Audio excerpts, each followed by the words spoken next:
किम कर्म किम करवेति कवयोप्यत्र मोहिताः तत्ते कर्म प्रवक्ष्यामि यज्ञात्वा मोक्षसे शुभात्। कर्म क्या है और अकर्म क्या है, इसका निर्णय करने में बुद्धिमान पुरुष भी मोहित हो जाते हैं। मैं तुम्हें वो कर्म भली बातें समझाऊंगा जिसे जानकर तुम कर्म बंधन से मुक्त हो जाओगे। मुझे प्राप्त करने के लिए आपको संसार को नहीं त्यागना है, बस अपने कर्मों के फलों को त्यागना है। कर्मणो ह्यपि बोद्धव्यम बोद्धव्यम च विकर्मणा अकर्मणाश्च बोद्धव्यम गहना कर्मणो गति। कर्म की गति गहन है, इसलिए मनुष्य को कर्म अकर्म और विकर्म का स्वरूप जान लेना चाहिए।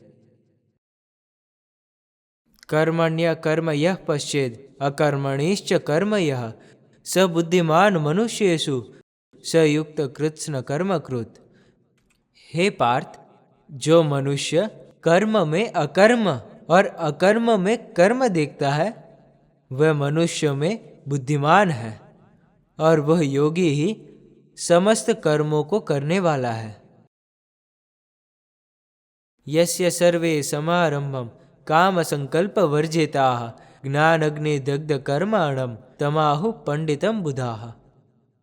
जिसके संपूर्ण कर्म बिना कामना और संकल्प के होते हैं तथा जिसके समस्त कर्म ज्ञान रूपी अग्नि के द्वारा भस्म हो गए हैं, उस महापुरुष को ज्ञानी जन भी पंडित कहते हैं।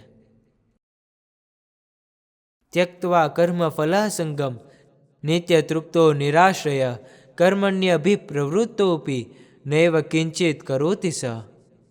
जो पुरुष समस्त कर्मों में और उनके फलों में आसक्ति का स्पर्श त्याग कर संसार के आश्रय से रहित हो गया है और परमात्मा में ही तृप्त है, वह सब कर्म करते हुए भी वास्तव में कुछ नहीं करता।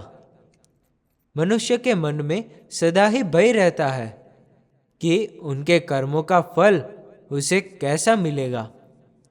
आपके भी मन में यह भय जरूर होगा। आपके सभी कर्मों को मुझे सौंप दीजिए, फिर आपको चिंता करने की आवश्यकता नहीं।